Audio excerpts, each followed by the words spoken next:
to a star to steer her by a Star Trek podcast hosted by us. My name is Jake. God, fuck, this is Chris. Oh no, I'm being possessed by Ames. And I'm Caitlin. Thank you for doing the thing. Yeah, you have one Hey, other you person who got it. sings at this table. Yeah, and like can do musical improv. Like There's no improv. You just had to say, Chris. You just need some jazz hands, man. They can't see the jazz hands. Yeah, but you can feel them. Anyway, shut the fuck up. Wow. So, welcome again to Star to See Her By, your favorite Star Trek podcast, or your least favorite Star Trek podcast, or you're joining us for the very first time and you haven't yet decided. Well, and if it's their only Star Trek podcast, then it is simultaneously their favorite and least favorite. Yeah, that's true. Or it could be somewhere in the middle. We've never considered that. Because that's how we're such a polarized society these days that you either love something or you hate it. There's no in between. There's no in between. Oh, like Enterprise episodes. Exactly. They're all terrible. Yeah. Great. Well, let's see if we can change that this week. We can't. No. In these two episodes, The Crossing and Judgment. I don't have a big sparky hand. Sparky ball. All right, anyway. Neither did that judge. Sparky ball.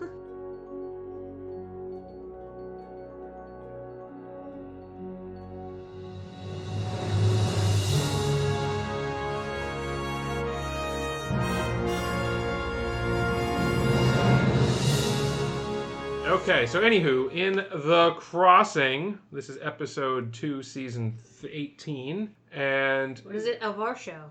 This is episode 358. 38.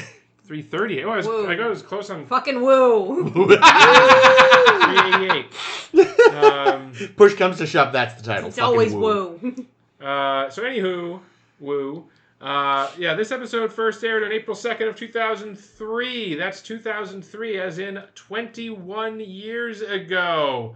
This episode is almost old enough to drink, ladies and gentlemen, alcohol. In the United States, they can't, of course, already drink in most other countries. Yeah, every civilized society in the world. Well, yeah. So there's some Middle Eastern countries that are dry.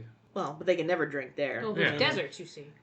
Yeah. Jesus So anyway, in this Christ. episode, speaking of deserts, in this episode we have guest star Clancy Brown. Woo! Wait, what? We What? did? Oh wait, that was the other crossing. Oh, it was you desert God crossing. damn it. Desert. No, this What is the a hell? regular. Oh, Jake is making a joke. Thank you, Jake. Jake, do it, joke. All right. So no, this is the regular crossing, and in the regular crossing, which I don't know why it's called that, but whatever. We're driving the ship around as we like to do, and we're getting pursued as a hot pursuit by some weird whale ship, and the whale eats us. And so we're like, oh man, now we're inside the belly of this whale. This is quite biblical of us. And nobody's around. We got to figure out how to get out of this whale. So they leave the ship and they're walking around on the inside of the whale. And they're like, there's nobody here except for these floating orbs of energy. Yeah, it's probably nothing. And then one of the orbs of energy gets sucked into Trip's face.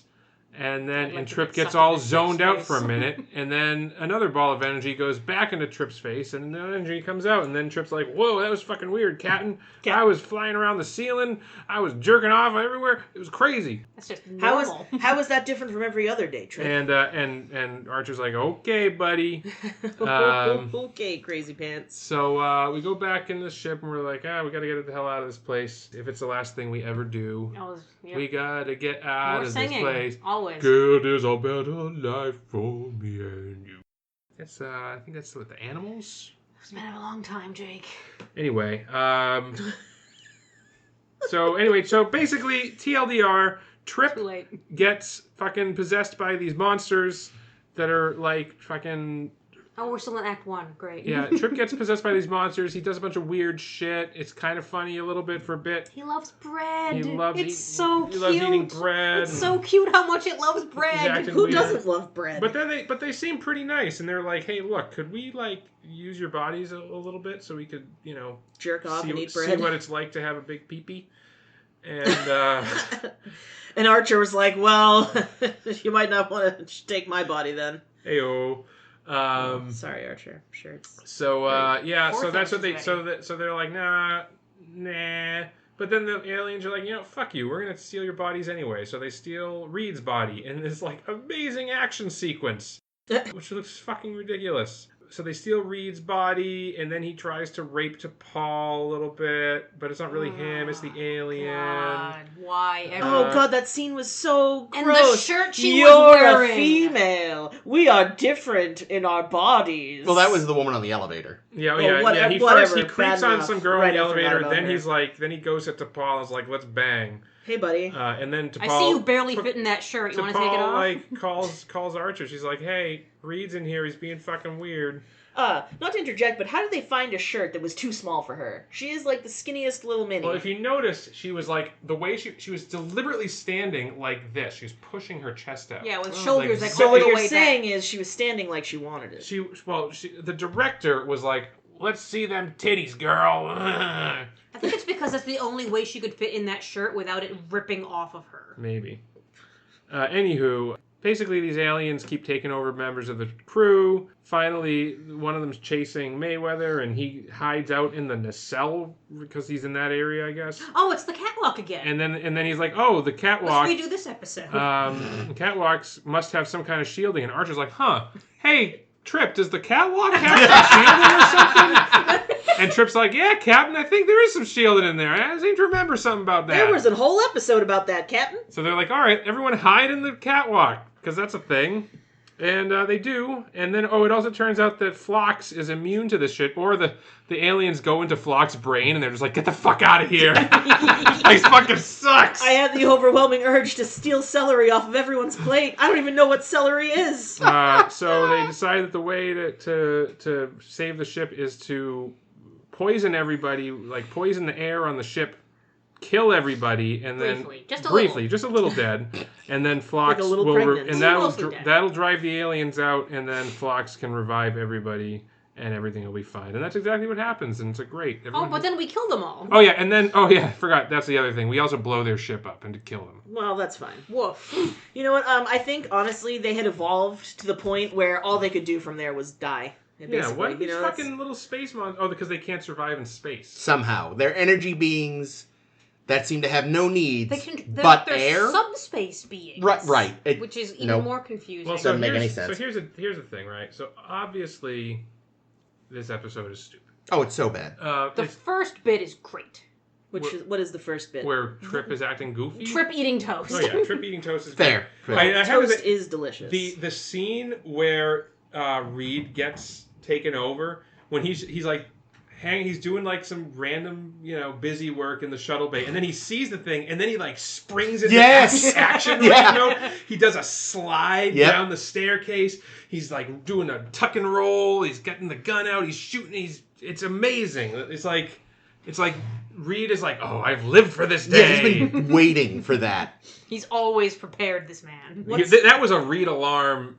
Serious level. Yeah. No, he was so erect. What's the movie where Tom Cruise like slides across the floor in his undies and socks? Oh, Risky Business. Yes. Yeah, he does that. Yep. I remember that. It was good. Yeah, what I said after he got possessed on the elevator with that woman, everything about their interaction tells me they had an awkward date once when he wasn't possessed. Oh no, this poor woman. Yeah, she was. It was true because as soon as he got in the elevator, she was already done with him. Yeah, he hadn't even She's opened like, his I'm mouth. going to deck 4. Yeah, and he's like, then I guess I'm going to deck 4 too. Deck 4 is fine. I doubt the director told her that. This woman, this extra, bless her, decided my character doesn't like him when he's not possessed. Maybe the actors had a little something. Oh, Maybe there was some you never disappointment know. in the makeup room trailer. I will disagree with one thing though. I think the ship looked more like a manta ray than a whale. Yeah, that's true. Oh, it did. It was It looked a lot definitely like a manta ray. a sea creature. The but ship I agree. was cool looking, I liked it. Mm-hmm. so this episode had that. Yeah, I had that. You could win an Emmy on that. You know? What I've read about this episode is that it starts off in a way that could be interesting. Yeah. Because we've got this new species. Like this is the first time chronologically in Star Trek that we've encountered a non-corporeal being, and that's fun to have the first time that they understand. Of course, they had to mention that explicitly, which is fine because otherwise people may not realize. No Squire Gothos though, you know. Yeah, and there's something there about, what is this new perception that Trip just had, where he thought he was banging his old girlfriend, and also steamboating around in somewhere. No, motorboating. Oh, It's same. motorboating. That too. Steamboat willying. Whoa. Yes. Well, it's public domain, you see. Mm. And there's something there, but then they decide to do nothing with it. Yep. They decide it's just a normal body possession / maybe a body swap, because we never really learn what happens when you're outside of it, except that you have this weird experience and we don't know why, and you don't know why you come back. Question marks. Yeah. And then it's just another ship takeover scheme, Yeah. as they always are. And then we kill them without any second thought or understanding of what it means. Yeah, I mean, being fair, they have proven themselves a threat. Yeah, but There should be a discussion Yes. around Archer genociding yet another race. Well, there okay. might be more of them somewhere. So we don't know that these are he might have just committed, he might have just made them an endangered species. Well, so here's the deal. Fucking Uh-oh. Archer. This episode was very similar in many ways to a much, much, much, much better episode, Power Play, where you have non-corporeal beings taking over members of the crew, and they try to take over the ship. And then at the end of that episode, we have the choice to kill them or be like, hey, listen, go back from whence you came and don't bother us again. And we went with that. We went with that choice. The thing with these aliens, nothing about them makes sense. Because like I already said, okay, so they're weird subspace But monsters. bread is good. Yeah. But We they're agree on that. yes, they're weird subspace things that don't have bodies, don't seem to need anything, but do need air, I guess. Well, they had a different kind of Atmosphere yeah. in there, which they noted, and then they noted that they changed it over. That's true. And another complaint I saw was that they never used it when they changed the atmosphere over. That's true. But I imagine it's because it's the aliens preparing the ship for when they're in those bodies. Yeah, they're gonna. We they're just never gonna, see it used. Yeah, their But- plan is probably because the Enterprise is kind of a shit box. Yeah. So they're probably gonna once they steal all the people, they're just gonna take them onto their own ship. But that's nothing there's But their no ship is breaking. there's no good Fix it. reason they had to do any of this. Why couldn't they have just gone, hey, our ship is breaking, could you help us? Because they don't seem to necessarily they enjoy being people when they try it, but there was no sense that they necessarily missed being corporeal, really. There's no good reason given for why they didn't either go, could you help us with our ship, or failing that, could you bring us somewhere on your ship? We won't take up Actually, resources. That was the plan, but then they discovered bread. You know what this episode actually is almost in its entirety is the lights of Zetar. Yeah, it's very similar. There So as that's well. the thing. That's is, not a real episode. You made that up. No, I did not. I was thinking, oh wait, maybe at least there were factions. I was like, that's just Lights of Zetar. Yeah. I couldn't remember the title. No, wait, Factions. not Lights of Zetar. I'm thinking of Oh, Return of Tomorrow yes. with Sargon. Yeah, where there's we just need to borrow your bodies That's temporarily. another much better. But then one of them is the one that's possessed Spock is fuck android bodies. I like being this guy. See, I'm thinking Lights of Zetar because it was a race of beings that Yeah. also needed a host. They picked Scotty's girlfriend, Yep. Mira Romaine, even though and she was like, "Oh God, not this again!" And it was very, very being John Malkovich because Yeah. they just all decided to cram themselves inside Mira Romaine. Yep. And be like, well, I guess we live here now. And Kirk is like, could you guys stop it? Well, and that's it. It's they needed a host, or even again, we talked about this episode recently. There's so many body possessions. Zephram Cochrane gets sucked off by a cloud, whatever that was called. Metamorphosis. Thank you. Ultimately, his cloud takes over the dying Janice diplomat's body. No, Janice. Nancy Hedford. There were a lot of Nancys. There's a lot of Nancys. Well, But- it was the 60s. But again, if they just given us a reason why they had to just steal the bodies, but it didn't. It seems like they could have. Unless these people are just naturally assholes, which maybe they are, but They all want I bread. mean, Archer is. That was for you, Ames. Thank you, Caitlin. You're But welcome. yeah, it just it didn't make sense. There was no It just went from okay, so Our ship is broken. Can we fix our ship? To no, our ship is broken. We'll use your bodies. Shrug emoji. even if there'd been some kind of escalation, even if it was just look, we need your help to fix our ships. Look, we really like bread.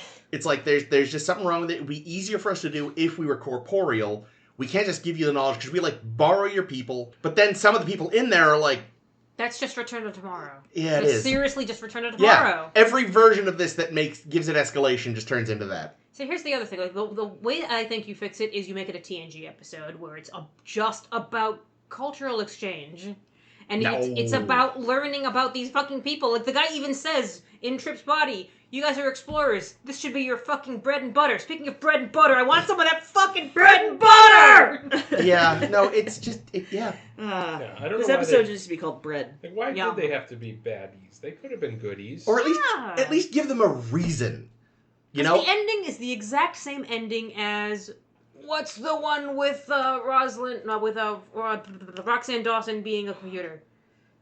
The one where Just she's saw a it. missile? Dead Stop. Oh, that, in this It's one. just Oh, yeah, dead we stuff just that we already destroy it. saw. Yeah. Yeah. We just blow So, it up like- and leave, and that's the And fucking they could have ending. still had some conflict, because basically what it could have been Archer's like, okay, they try it. Okay, the beginning bit is all right. They take over people's bodies. They're not quite doing it right. So then Archer makes a deal with them. He's like, listen, Hoshi breaks her you leg. can use bodies, kind of like what Janeway did with the Silver Bloods, where she's like, and he could just be like, listen, if people consent to this, then you can do it. But everybody has to consent, and then they agree. But then, like, some bad shit happens. Like, maybe there's some inappropriate banging. I don't know. And it's like, okay. Oh, like in Conundrum. And it's like, yeah, perhaps. And it's like, okay, you guys fucked up. You did a violation here. And you still have conflict. But they don't have to be malicious about it. They can just be like, no, we just want to know what the banging was all about. You guys seem really into it. So, you know. Alternately... And we just- sensed that some of you haven't done it recently. Son all of of a them look bitch. at Reed. Oh, God. Or even, again, just make it so that they're not... It turns out they actually do need to be... They can only be energy for so long. And, and like, maybe while they're fixing the ship... Well, then this Return to Tomorrow again. Yeah. With some But this is all Odo different. vibes on But if top they of said... it. Maybe they're just like, oh, yeah, no, we just need to borrow to help fix our ship. And as they're fixing, like... They stumble across the corpses of the old crew, It's like, oh, this wasn't always their ship. And this is just how they do. They take... That's Dead Stop again. Yeah, but a little different. It at least gives them a reason beyond just we need the plot to happen. Even if it's familiar, which I know we were bitching about 2 weeks ago, last week. Every single week. Every single week. Like that's what the show is. It's either there's a no good reason or it's a reason we've seen 800 times. Then there's the Voyager episode where the people take over corpses to reproduce. Oh yeah. It's kinda like that. Ashes to Ashes. I just re-listened to our coverage of that. That's I Our like that coverage, one. you make us sound so professional. Our in-depth analysis of Yeah. Ashes to Poop Ashes. and farts. Fisting. Yeah, it just everything I can think of to fix it just turns it into a different episode.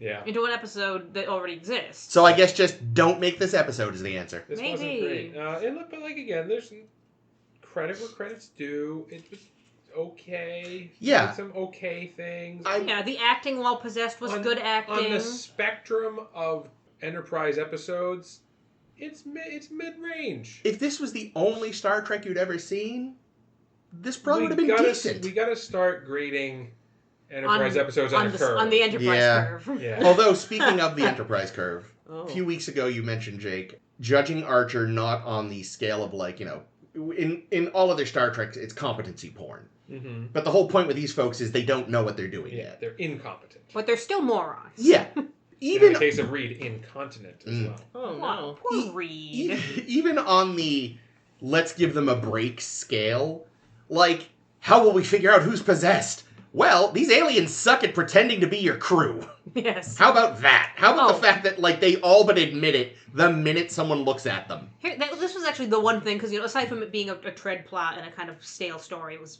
fine. I got very pissed at T'Pol, and normally I do a lot of defending T'Pol. Yeah. And when Reed goes in there, and he's demanding that she strip, and T'Pol does it, it's unclear if she understands what's going on yet, even though they've already seen Trip be possessed twice or 3 times now. Yeah. And she's like, have you been drinking, Lieutenant? Or whatever your rank is, I don't care. Is he Commander? He's a No. lieutenant. Lieutenant? He might be Lieutenant Commander? I don't know. know. Reed. Yeah. Have you been drinking? I'm like, hun, it's clear. You should It's an alien. from the moment he walked in, you should have been like, you're not Reed, instead of humoring a single word he says. Yeah. neck pinch that bitch. Exactly. And then call the cops. And then space. He is the cops. Well, but yeah, when they were going around, I was like, that one. There was actually a fuck up because Trip's little sidekick there in engineering. Oh, Rostov, we like him. Who I didn't have we discussed before that he was in the Muse? Yes, we have. I had completely forgotten. Because we saw him in Vox Sola before. Yeah, and that's of course where we first saw Cutler. Yeah. In the Muse. Yeah. Yes. But we saw Cutler in the one. Is that the Muse? The one Yeah. where they're on the planet? Yeah, he's the writer. She's one of the cast. It might just be Muse.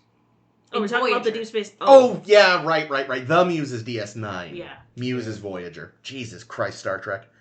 Okay. I mean, I get it. You've got literally hundreds of episodes. You're going to run out of titles, but Yeah. Jesus. Try a little harder.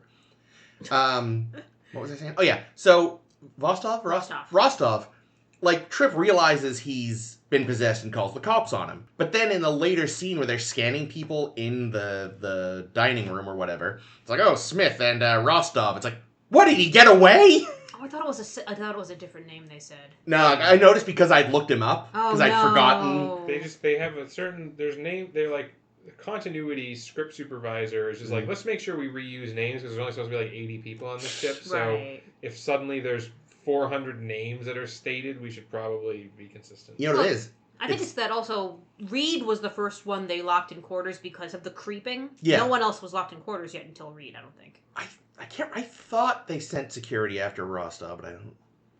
But I have They alerted and then they talked to him again later. I don't remember what they did with it. Well, alternately, maybe it's the Rostov twins, There you go. like the Delaney sisters.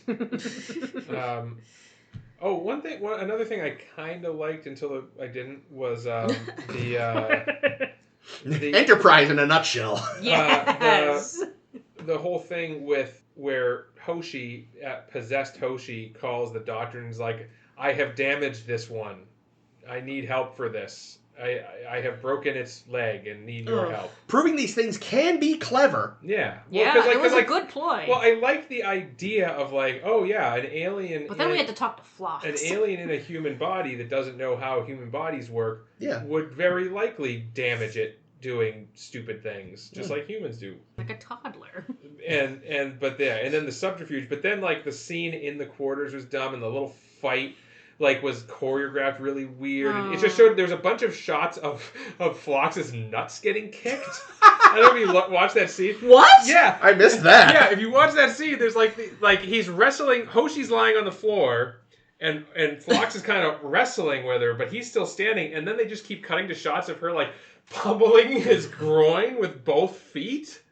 Jesus Christ! But he's okay. Fucking savage. So not everyone keeps their genitals in the same place, as we know. Or he just likes it. Or he likes it. Or denobulans, considering it sounds like they get freaky constantly. Yeah. Like they've just got a built-in cup. Yeah, go back and watch that scene because it's during the fight, and it's obviously not actually the actors that are doing it. It's stunt performers or something because they're cut to angles where you can't see anybody's faces. It's just a close up of Phlox's groin and Hoshi's feet going doing a speed bag on it. If you were the actor playing Phlox, you probably wouldn't want that either. That's true. Yeah, the poor stunt guy's like, okay, what are we doing for stunts today? Well, you're gonna get kicked in the ball bag about 30 times. Ball bag.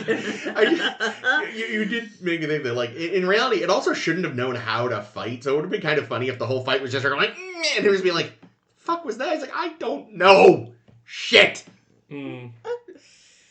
But yeah, again, another thing where and then just the stupidness of bringing back the catwalk in the exact same way that it was just 3 weeks ago. Well, and then pretending like you didn't know that it has lots of shielding. Oh, are there shields at the catwalk? What? Where was Porthos throughout all of this? Maybe somebody possessed him and was like, "Oh, I'm a good boy." Yeah. Actually, that one never leaves. It's that little alien from here on out. Yeah, it's getting all the cheese. Like how McCoy's a plant being ever since after shore leave. Yeah.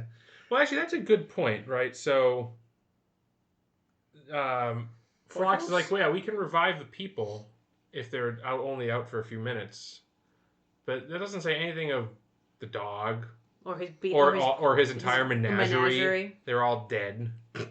Does that purple bat survive? I don't know. What about Sluggo? No, Sluggo's Sluggo's long dead. dead. R.I.P. Sluggo. Or again is Murph's great whatever grand Mhm. something. Yes. One thing I will Progenitor? say about this episode, it was nominated for an Emmy for visual effects. Hey, you said that I did say that. When did I say that? Just now? When we were here? earlier. Talking about the ship, you said Yeah. you were an Emmy off of that. Hey. Yeah, the ship was good, but Caitlin, I'm what's imagining up? it's for the For the wisps. for the wisp effect. I did like the it wisps. was a good effect. Yeah. Lost to Jiminy Glick. No, I'm lying. Lost to the pilot of Firefly. Oh, well, that's embarrassing. The actual pilot of Firefly or the fake pilot of Firefly? That's a good question. All I saw reference to was the Firefly pilot. So I that's a good genuinely- question of which one they're referring to. I genuinely don't remember the special effects from that well enough to know if I feel like they were robbed. remember Firefly, it being Firefly good. had pretty decent effects. Yeah, I don't for- remember- for the time. Yeah, I would don't say. remember ever thinking it was offensive. So fair. Yeah, Firefly was actually pretty well produced in terms of that for the time period. I think. Yeah, I mean, there's just only so much you could do with It TV was- CG back then. Yeah, TVCG. it was like I feel like you can divide television VFX, sci-fi VFX into before Battlestar Galactica and after Battlestar Galactica because like that really upped the game. Which Battlestar Galactica? Well, Yeah, presumably- seriously. The 2003 the mini- Ronald D. miniseries. Moore Yeah, Ronald D. special. Moore. Yeah. Yeah, because like after that, it was like, oh shit, this is like movie quality shit for Yeah. TV. Which again also applied to the original, Yeah, true. except this one, lasted. Yeah, and was good. But yeah, well, even you look like again, even just the leaps they made from when they tried CG ships in DS9, and you're just like, oh. Then they get to Voyager, and you're like, much better, guys. Thank you. Yeah. Jesus. Jesus.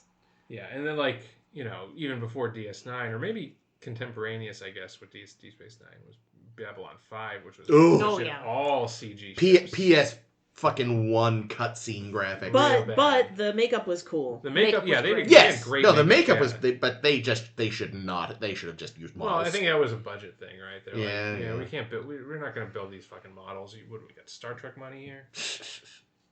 Oh, by the way, the title. I The looked Crossing? at. Yeah, I was looking it up because I thought, like, hey, wait a minute. When was Crossing Over with John Edward? It was right around now. Oh. So they might have been possibly trying to channel that because Oh. it's semi-ghosty. I don't know. Crossing over with who? John Edward. What is this? No. He was a TV quote unquote psychic who Yeah, would like it make was contact with people's dead total relatives. fraud. Yeah. Oh, and then help them cross over. Apparently. Yeah, he was Maybe. going to be the vice president until he got that $300 haircut or whatever. Oh, I thought it was because he cheated on What his is wife who going had on? cancer. There was No, that there was later. There was also Oh, a was political it? candidate, John Edwards, who was the running mate How of dare Al people Gore. have Al similar Gore in names? 2000. John Edwards was with Al Gore. Yeah. What little fucking bitch was with John Kerry? No, not John Kerry. Yes, John. John no, Kerry Mitt, was, Mitt Romney. Who was Mitt oh. Romney's? Mitt Romney. Paul Ryan. Paul Oh, Ryan, that's right. yeah. What a little. Yeah, and Oh, John God. Kerry I was so happily forgot about Paul Joe. Ryan. We all did. You're Joe welcome. Lieberman. Joe Lieberman. Yeah, I think Lieberman was. Wait, do we flip that though? Was John Edwards? No, John Kerry? Edwards was definitely with Mitt Romney. Yeah. No, Yeah. John Edwards was I definitely mean, with I'm Al sorry. Gore. I meant the other. I meant Paul Ryan was No, definitely wait. with Mitch Romney. Maybe Yeah, it was Lieberman was Kerry. with It was Gore. Kerry Edwards, and it was Gore Lieberman. Gore, yes, Yeah, that Lieberman Jesus Gore, yeah. Christ. Anyway, this has been 20 years ago Politics Corner. Jesus Christ. Yeah. Dun, dun, dun, dun. Well, let's get into 100 years from now, Politics Corner. Yeah. On Kronos. Kronos. Oh. Yeah, in our next episode. Yes, do it. No, We don't are. do it. No, I won't. We're Thank you. All in Klingon. We're talking about Judgment Day, Terminator 2, Judgment Day, Dun dun. Judgment. Dun dun. Good movement. Movement movie. Wow. Yeah, big time, big Struggling. time. Yeah. Struggling. So in this one, we find ourselves in a familiar place, a Klingon courtroom, but this time it's Archer on trial, Bum, bum, Typical. bum. and he's being represented by Martok. Martok, but not a Love different. seeing him. Yeah, just I different, was so happy. different character, but yeah, it's Martok. And we have, let's see, what else goes on? We got a Duras. Oh yeah, Duras. That's a family of bitches, if you ask me. Duras shows up, and that turns out that basically what happened. The story goes Archer picked up a crew of refugees, but they were enemies of the Klingon Empire. And Duras showed up and is like, "Hey, Archer, give me those enemies, give me them film." And Archer's like, "No, you can't have them." And Duras is like, "All right, fuck you then. I'm gonna kill you." And then Archer deploys a cunning maneuver and damages Duras's ship and escapes. And yet somehow still ended up in jail, which is never explained. Yeah, really? How did that happen? Nobody fucking knows. He was feeling guilty about it. That's right, they didn't! Nope. What the fuck? It never comes up. He's just in jail. He's just been taken prisoner by the Klingons. Also, they never capitalize or explain this illness that he has that Fox comes to visit him it's about. Fake. Oh, yeah, it's a lie. It's a lie so that Fox can see him. Oh, I'm dumb. T'Pol had a smart. Yeah. He said, Fox, Well, go it's pretend he about has time. xenopolystemia. I'm just still dealing with the fact that they never explain how he got captured. Yeah. I've seen this show twice now, and that never fucking occurred to me. Well, they started in media res so that you don't think about it. Yeah. They fucking Bermaned me. They Bermaned you. Anyway, so of course Duras's account, there's like they try to do this little Rashomon thing, and Duras's account's a little different. It makes Archer seem like a dick. Well, different kind of dick. Yeah, but so at first you're like, oh, it's gonna be a Rashomon thing, but no, twisted, Bermaned. It's actually not that at all. It turns out it's gonna be a ineffective lawyer. If tribunal. Archer has to give. Should we flatter him, sir? I just rewatched that episode, literally like Such 2 an days Archer- ago. Archer has to flatter this man into becoming a good lawyer. Maybe it's time for you to remind them how great of a lawyer you are. So that's what it is. And then they go through this whole fucking song and dance where Archer gives this impassioned thing, and Martok gets his groove back, and everyone's like, everyone cheers and claps, and then the judge is like, "In light of I still have to find you guilty because I'm a fucking bitch." Yep. And Gowron, is that you? but because you helped us out a couple times, you did some solids for the Klingons. Time for you to experience bees. We're gonna make you experience beige Roll for damage. at Rura Pente. Yeah, we won't kill you, but it's still life and back-breaking labor. So then we go to Rura, and by the way, Martok, you're also going to Rura Pente. Sorry. So now Archer and his new best friend Martok. Martok, they go to Rura Pente and they're chopping ice, and it looks a lot nicer than it did in Kirk's time. It's very well lit. It's very well lit. It's because they haven't dug deep enough into the caves yet. They're still near the top. Archer doesn't have to fight anybody or anything. It's great. No. He gets zapped a lot. He does get zapped. There is some pain stick I action. laugh hysterically. So, anyway, it's like, well, it looks like it's curtains up for our heroes. And then, no, of course, T'Pol off-screen happens to know who to bribe to get Reed. Amazing. To Is that logical? So you're telling me that they can't lie, but they can bribe. Yeah, so T'Pol basically, and this is all off-screen, making it pointless. Yep.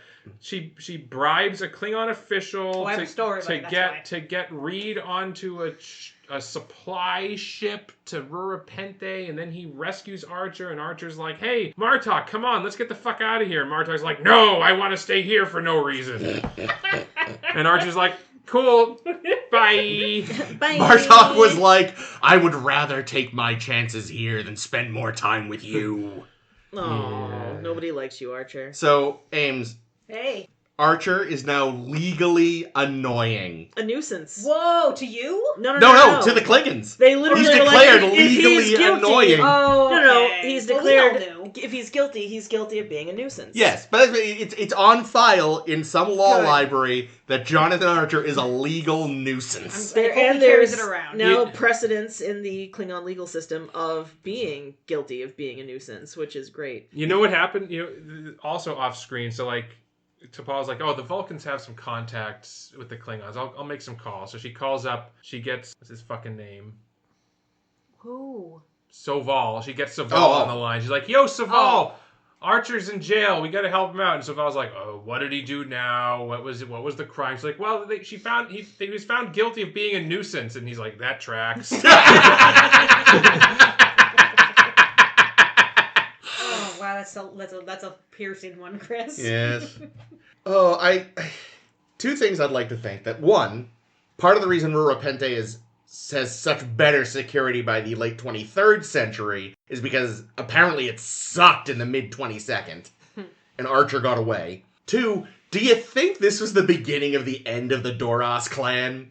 Like, getting bitched by Archer, they just never recovered? No.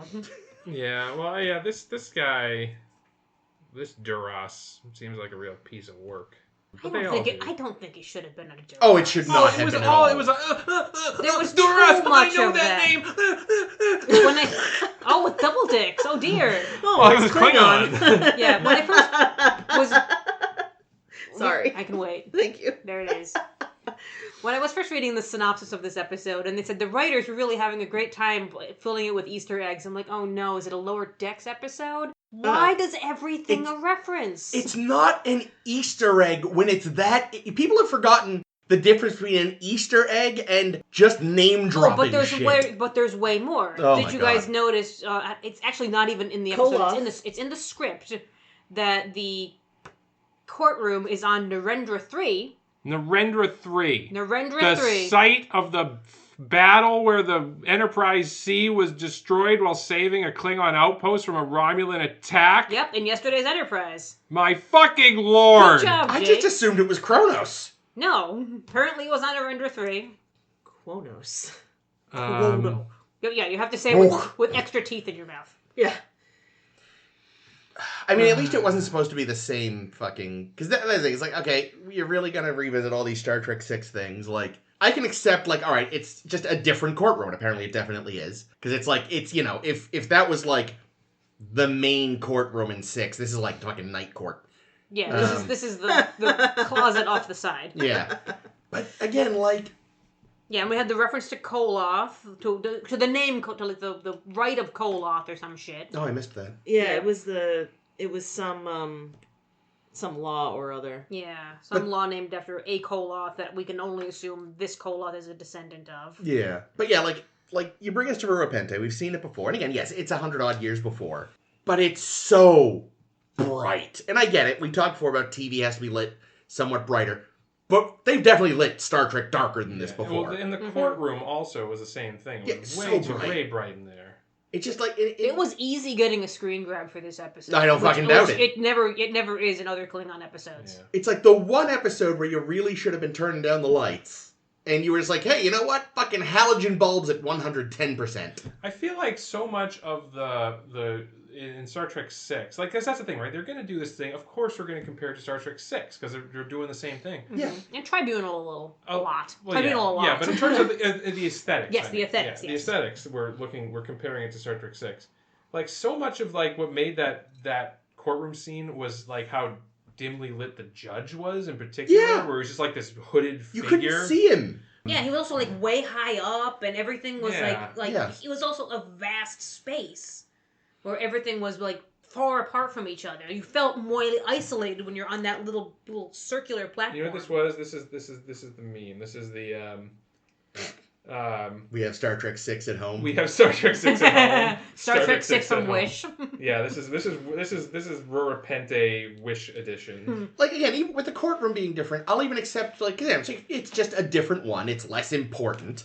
You know, it's not... Because, you know, the events in Star Trek 6 were so huge, and the you know, he killed, supposedly, the Chancellor, or at least allowed his death. Like, you're gonna have that one at, like, the biggest, nastiest, oldest court you have. This is, you know, again, apparently not even on fucking the capital world, but, you know, it's just some random smaller one. Like, that, I'll give you. Fine.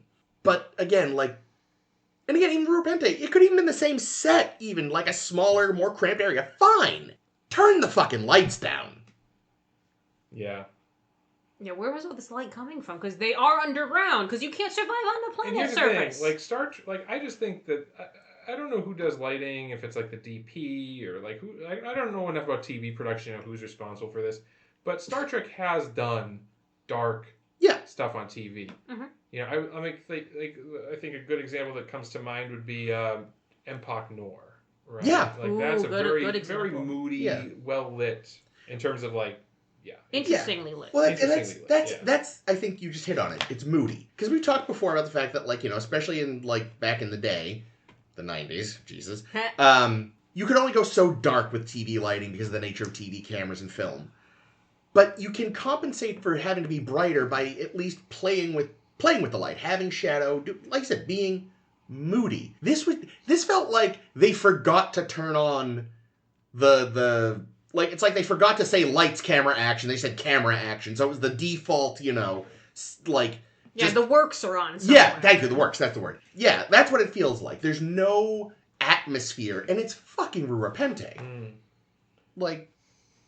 And again, you can argue that I think now with the new Treks, they've maybe gone a little too far in the other direction, and half the time you're like, what am I looking at? Sometimes too dark. Is that Saru or Tilly? They're so similar. Somehow they look the same in this lighting, you see. That's how dim it is. Well, now that I know that this is Narendra 3, I'm actually now questioning.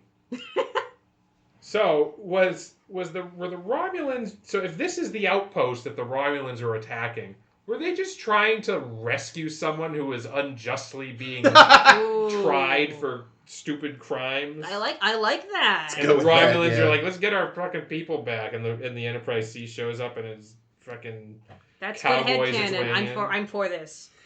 I accept it if rescuing that person was the beginning of a needlessly harebrained scheme. Yes. Definitely a Sela scheme. Mm-hmm. Anyway, speaking of rescuing that person, so... What did you guys think? So it just kind of happens that, apparently there's no security on Repent, that we can just walk 2 humans out of here and they're done and they're fine. It also sounds like bribes. Money changed hands, so maybe... more bribes. So not only did we bribe to get Reed in, but we bribed to get 2 guys, possibly 3 guys out. I'm guessing it was all one big bribe. One big bribe. Whereas, like, you give the guy the right amount of money and he'll get your people out. Some of T'Pol's panties, we get it. Oh, God. But again, like, no matter who you bribe...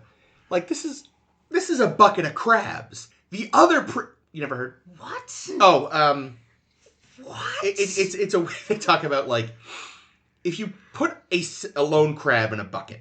Oh, there's a whole story behind this thing. It's very brief. Oh, good. It should be... It can usually manage to get itself out. Okay. But if you have a bunch of crabs in a bucket together and one starts to climb out, the others will pull it down. Rather than work together. People talk about it as like a what's it for humanity? Analogy, metaphor. Yeah, but it's a thing that actually happens. It's like crabophore. Crab behavior. Crabophore. It's like in that episode, The Shoot. Yeah. But like, you're right. But like, you've bribed the guard, sure, but the other prisoners are gonna be like, "The fuck is this?" And none of them go, "The fuck is this?" Yeah, in fact, Kolos, whatever Archer's Martok? Martok. I was gonna try to bring his actual name in, but I realized I don't remember how it's pronounced. He's even like, I think no one else look at that. You look at me. What a chance. But no, I bring back up how we get out of the prison, because there used to be a different way. Oh. And actually, it's a stupid story, because if you'll remember, last week, I think, or 2 weeks ago, some week recently, I've lost track of what order these came out in. We discussed the episode on the prison ship with Archer and Trip. Mm-hmm. I forget the name of it. It's gone. Yeah, something dumb. That one.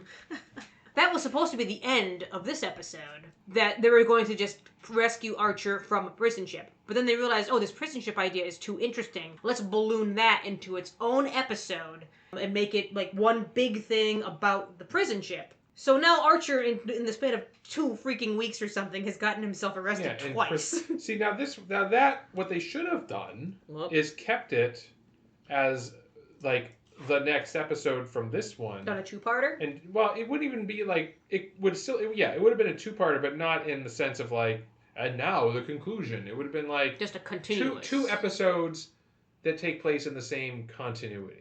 That sounds dangerously like a serialized story, and we don't do those anymore. Nope, we do again. We're going to start doing those a lot next season, though. No, I know. A lot. Yeah, yes. They've done some callbacks, like the time that Reed had his injured leg, and yeah, I know. That's all I can think. And just being a wise ass. But the fact that there's Kanamar, that was the name of it. I found it in my notes. The fact that there's 2 fucking episodes so close together that deal with Archer escaping prison. Right? Unjustly deserved prison or whatever it is. There's a lot. This is the 3rd fucking prison break episode for Archer, isn't it? What's the other one? The one where Dean Stockwell Okay. Fourth, the communicator. Damn it. Oh, yeah. Holy that's right. shit. Yeah, Here's the another thing, being fair to them, they're just honoring the spirit of TOS because they got captured on that show all the fucking time. True. It wasn't always a prison, but they were captured a lot. Like, TOS was about mineral rights and getting captured. Yeah. But yeah, Jesus Christ. I wonder if there's like a fifth I'm not thinking of. But yeah, and it is such a weird omission to not cover or even mention how he got captured here. Because we open the episode and he's already in custody. Yeah, all we know is that he's told the rest of the crew, don't try to save me because it will incite a war. Like, I could imagine it possibly being like, oh, the Klingons catch up to the Enterprise and like 4 battle cruisers decloak and they're like, hand over Archer. Yeah, and at that point you just kind of gotta And then give he's in. like, There's "All no right, rings fine, nearby. I'll go." Like that's probably the most likely explanation because I can't imagine any situation where he'd be like alone on an away mission and the Klingons. But I also sneak up can't on see him. them just taking Archer. Yeah, I feel like they'd blow up the ship. Yeah. Like that seems. Maybe they get Archer, and then... Yeah, I didn't know. You know, it's like those fucking Klingons from, not Seven Samurai a few weeks ago. Like, they were shitty Klingons, too. This is why Vogue started his weird little cult. Klingons become weird wimps. See, if the show had a fucking lick of sense, that's what they would have. They would have made it a 3-episode arc, which is the planet. The courtroom stuff. No. It we're starting with one. We're starting with Seven Samurai. Yep. Oh. Moving on to Rashomon, and then Ron. Yeah. Well, yeah, basically. Ron? What was the third thing you said? Ron, which is also Akira Kurosawa. It's loosely based off King Lear. Okay. As well as certain Japanese folklore. But, so you have, so we have our Seven Samurai episode, and they don't have to take place immediately after each other. It could be like, this is the consequence. Instead of creating a whole new scenario that we've never seen with these refugees, that could have been what he got arrested for. Yeah, there we go. The teaser could, instead of opening it with him already in custody, the teaser could have been the surrendering. Yeah, or just however the fuck they got him. Yeah, exactly. And then that's why, and then we don't have to, we can do a brief explainer, but we don't need Duras. We don't need this whole new thing. We could have spent more time doing other stuff. Maybe there was nothing else to do. Who knows? Okay, and then so your middle chapter is the courtroom drama, and then it ends with him being sent to prison, and then your conclusion is the prison ship episode. Yeah. I think what they really should have done was got Judge Judy on the case.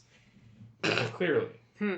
I think with that, though, you'd lose some of the Martok fighting very hard for his client, because since we all know the story now, there isn't really, like, telling the story anew. Like, it would feel redundant to hear the story again. That is true. Well, but on the other hand, it would make it easier for people who hadn't seen one of the other episodes. It would give them a quick catch-up without doing a last time on Star Trek Enterprise. If you had, though... What they could have done is really just leaned more into the Rashomon thing. Yeah. And really played up, like... Duras, or the Klingon is full of shit. Yeah, and maybe even had, like, they managed to get one of the crew to show up as a witness, and they give their overblown Starfleet version. Yeah, and they could have even filmed it on the same set and just showed it, like, Archer coming out like fucking John Rambo. They have mowing down Klingons by the dozen. They have T'Pol testify, and he just looks like a complete boob. Yeah. See, I don't know if we need another Rashomon episode. No, we don't. We already had one, and honestly, we don't need another tribunal. No, either. we don't. Tribunal was already It great. was perfect. We didn't, The one thing I will say is very good in this episode is J.G. fucking Hurts. Oh, yeah, no he's complaints great. there. Oh my god, this man can do anything. He's always the most honorable fucking Klingon, or the honorable fucking Hirogen, or name any other thing he is, not Changeling. He wasn't an honorable Changeling. He was a dick Changeling. Yeah. But he's always fantastic. Martok played a Changeling? Yeah, he was Lass. Odo's friend. The douchebag on who comes to Deep Space Nine and is like, I can become fire, bitch! He does. He's what are you doing with your life? I'm smoke today. I'm gonna kill some Klingons. How did I not realize that was him? So technically, he's played 2 changelings, because Martok was actually a changeling for a you're while. Right. Yeah. Ayo. Yeah, but they also bring up this very interesting thing of him, like saying, "Oh man, that used to be so great." Yeah, okay, boomer Martok, but all right. Saying like Klingons used to be more honorable, and now it's all about the warrior class, which makes a little bit sense when you're like looking at like how do the TOS Klingons come out of these people if now it's all about warriors. This actually really does make, aesthetics aside, it does make Discovery Klingons make a lot of sense. Like, if they're kind of in some sort of a weird cultural decline. Yeah, I bet you they look specifically at episodes like this, and I don't remember the other Klingon episodes we're going to see in Enterprise, but I think this is the one that you can just say, like, this is where we can base some of our culture for these Klingons. And I think that this episode does meaningfully add to the Klingon lore. Mm-hmm. Yeah. They have this caste system. Yeah, because like we didn't really like up until we've often talked about how there've been kind of a monoculture. Well, there was that one TNG where they did mention in very, very passing the idea that there were other kinds of Klingons, but We met a scientist once. yeah, but I forget it actually. Again, they were like on Kronos, I think, for it. We met Worf's nanny. Yeah, Worf's Maybe nanny. that's what I'm thinking of. There was the one who was doing the science with Dr. Rega, the Ferengi. Yeah, and yeah. She was a scientist and was like, "Oh, science is so glorious." Yeah. And I liked her. But like, and I guess we, in theory, because we've met Colonel Worf. Yeah. We knew that there had to be Klingon lawyers. Yeah. Oh, because he was Colonel Worf, you kind of assume maybe he was more of a jag than whereas this guy seems to just be a lawyer. Yeah. An advocate. Yes. Which I like, it is. It sort of starts out in much the same way as in Tribunal with where it's not. Don't talk, I'll handle it. He's not. He's not here to defend you. He's just here to go through the motions. Yeah, punch the card. This He's here to kick ass and chew bubblegum. This just reminded me of something that I read A lot fucking of years ass. ago. I had a book on Phase 2. Oh. And that was actually... script for that did involve the foundation of this idea of there being a really complex and sort of rigid Klingon caste system. That, I think that version of it never made it into the shows. But it does feel like, that idea has still lingered in the background for the past almost 50 years now. God, I completely forgot about that till just now. There was one thing that I kept noticing because it made no sense, and it happens every time we talk to Klingons. And that's that the universal translator just decides what it's translating and what it's not. Yeah. Oh, what are they chanting up there? Oh, they're chanting enemy. Is your universal translator not working? Well, Is It was a your local- universal translator running? I mean, you better catch they it. did, so they did in. See, this is something that they didn't take from Star Trek 6, which they should have, was that they confiscated the universal translator. Right, so they had They had those little. They already took squawk enough boxes. from Star Trek. Well, what I'm 6. saying is but that would have made sense Yeah. if they had translation issues. Yeah. And maybe Martok just happens to speak English. or he's the one on the other side of the coconut or something. I don't know why. Like, I feel like they didn't really do it in Star Trek 6. I don't know. I just really love from Hunt for Red October when they transition from Russian to English, when they zoom That's in so That is cool. good. and zoom out, and then they're speaking English. But So clever. yeah, but as the audience, you understand that. Oh no, they're still speaking Russian. We're just hearing English. They could have done that here. I feel like they did that kind of in Star Trek 6 when they just basically had everybody at the trial speaking English. Actually, no, I think what they do is... don't quote me because now I haven't watched it in ages, but I think maybe at first Christopher Plummer's speaking Klingon, but then they cut to the row of translators when they cut back. He's in English, but I might be wrong. Well, they have that whole Let's thing where he says, rewatch. "Don't wait for the translation. Answer me now." Yes, yeah. Which apparently was like a reference to a real life show it's like trial. I think that was like a. I think that's like a Cuban Missile Crisis. Something like that, yeah. At Wow, the UN. really? Yeah. Because I remember that from that movie about the Cuban Missile Crisis, which I can't remember the name of. 13 Days. Maybe.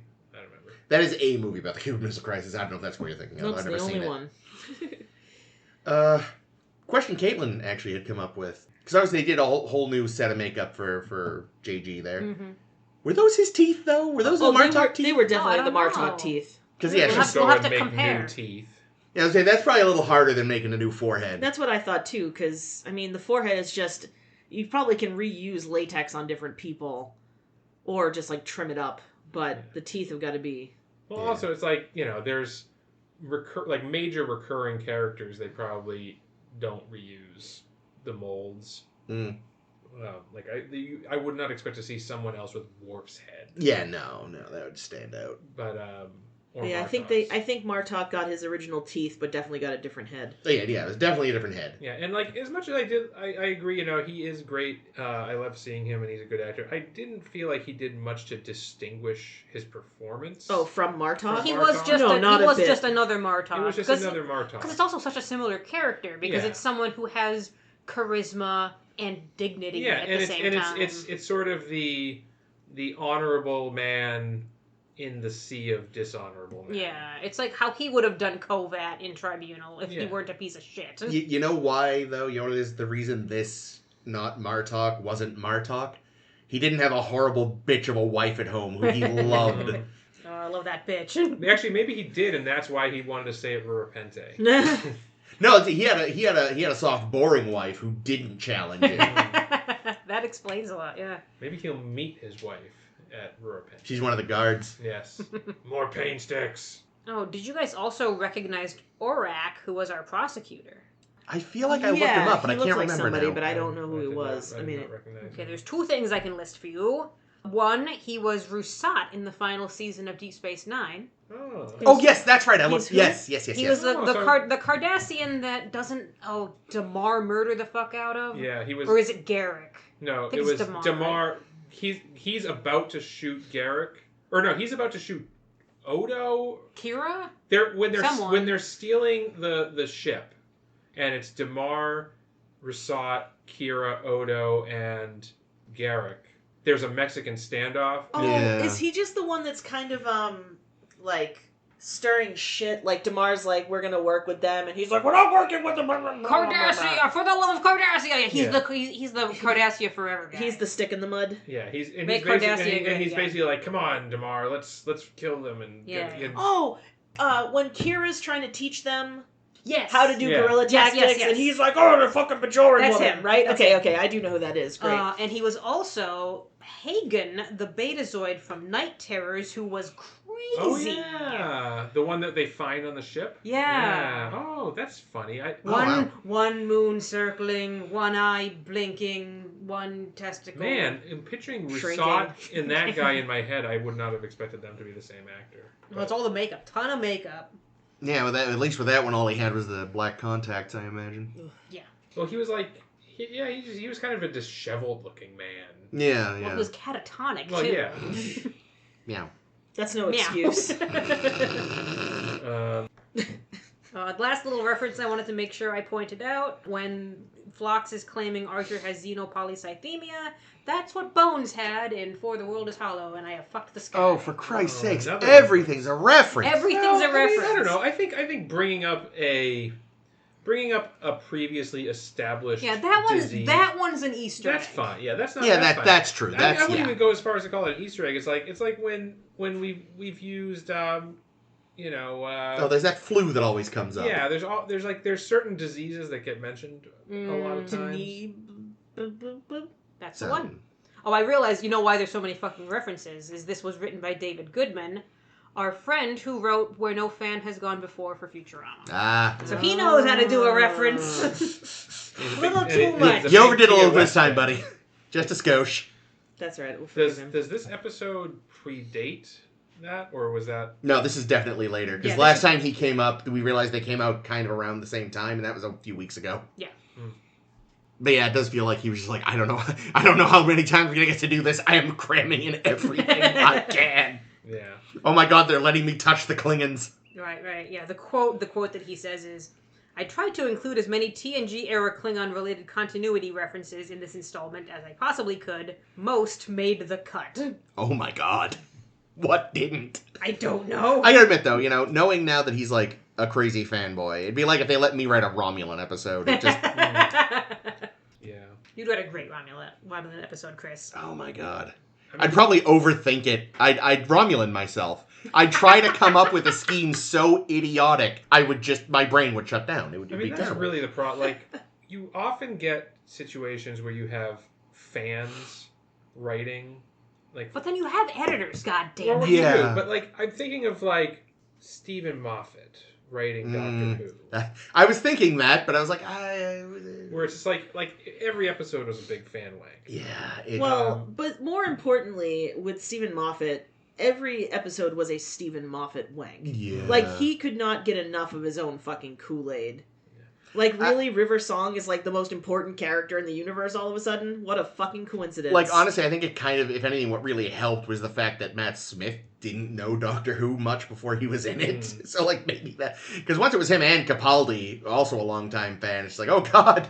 But, Abrams' Star Wars 7, at least. Yeah, exactly. It's like you have these things where it's like, okay, you have these people that are otherwise pretty competent writers, but because they're such fans, they're kind of painted, right? Yeah. And like they're gonna try to do the fan stuff. It's gonna turn into fan fiction because they're fans writing the fiction. Well, and that's the tricky part with so much sort of genre television right now is like every time you turn around, it's like, oh yeah, I grew up on this. Because it was stuff that was created by people 40, 50 years ago. And they couldn't have... I mean, even then, it was like, again, the original Star Wars. George Lucas admits, like, yeah, this is just a pastiche of all the shit I loved. Fucking Quentin Tarantino, all of his movies is a pastiche of the shit he loved. But now it's like... Now it's not a pastiche thing, it's a... I'm just making references to the same thing. Yeah, like, I grew up on Star Wars, and oh shit, now I'm in charge of it. Yeah. Yeah, and like, and I think that, like, Lower Decks went through this a lot. Well, they do it on purpose. Yeah, but... should they? And I would say, fucking Terry Matalas, right? And season 3 Season Picard. 3 Picard, where it's like, I think there's a lot of competent writing in season 3 of Picard.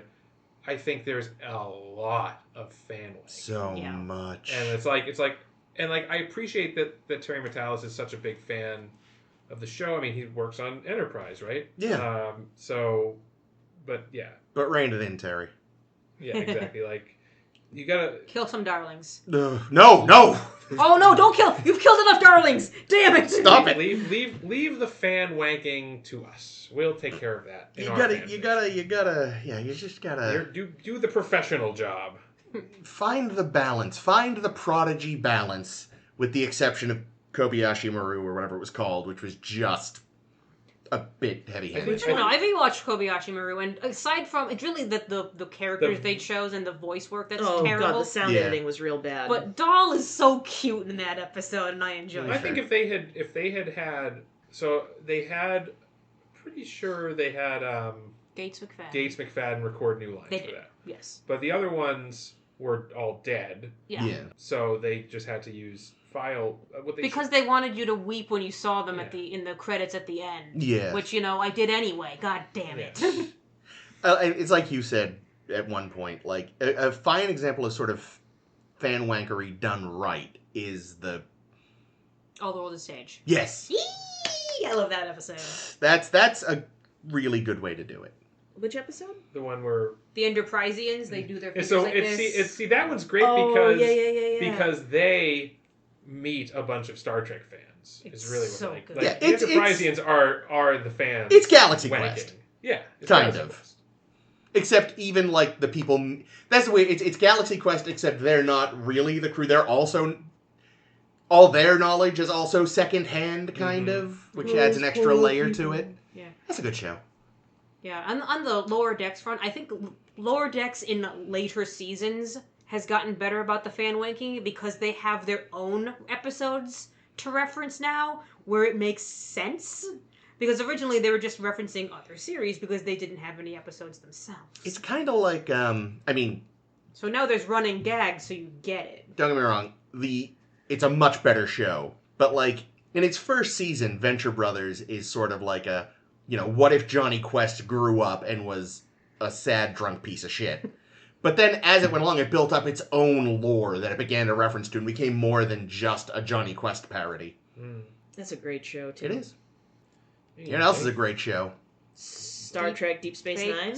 Yeah. Deep Yeah, and we were talking a little about, slime. we were comparing Judgment, very obviously to Tribunal a whole lot. And you know who fucking comes in and rocks Tribunal?